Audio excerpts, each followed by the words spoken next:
Well, our first product that we ever made was a apple brandy. We get all of our apples from Smith Orchard out in Pendleton, which is a beautiful little orchard that you can take your family to, the kids, the whole thing. He's got a beautiful, Brendan Smith has a great spot out there, Pendleton.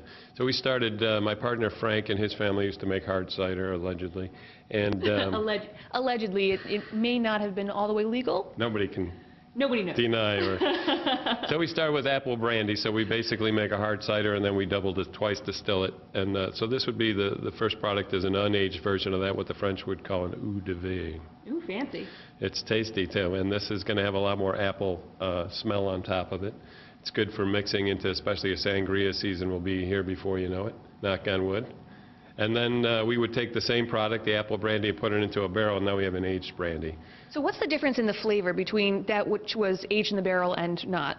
Well, for one thing, you'll notice the unaged is clear, so everything that comes out of the still is clear, crystal clear like water or moonshine. When you put it into the barrel, it gets the color. Not only the color, but it starts to pick up a lot of the sugars from the barrel, and you pick up caramels and vanillas and all kinds of nice complexities the longer it's in the barrel. And this one has a similar color, but obviously a very different taste. What's this one?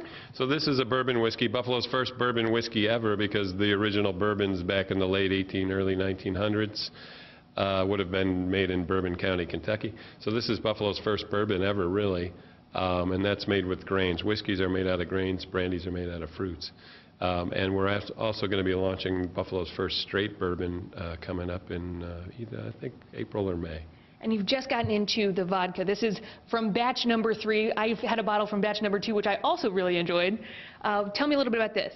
Delicious. Our newest product we're super proud of, 1 footcock vodka, and this is made out of corn. So you can make vodka out of anything. We use corn. And you can also infuse it with a lot of good stuff. Right here at the bar, they have some pineapple-infused vodka that we're going to be trying. Cheers. It's called the Don Ho Teeny.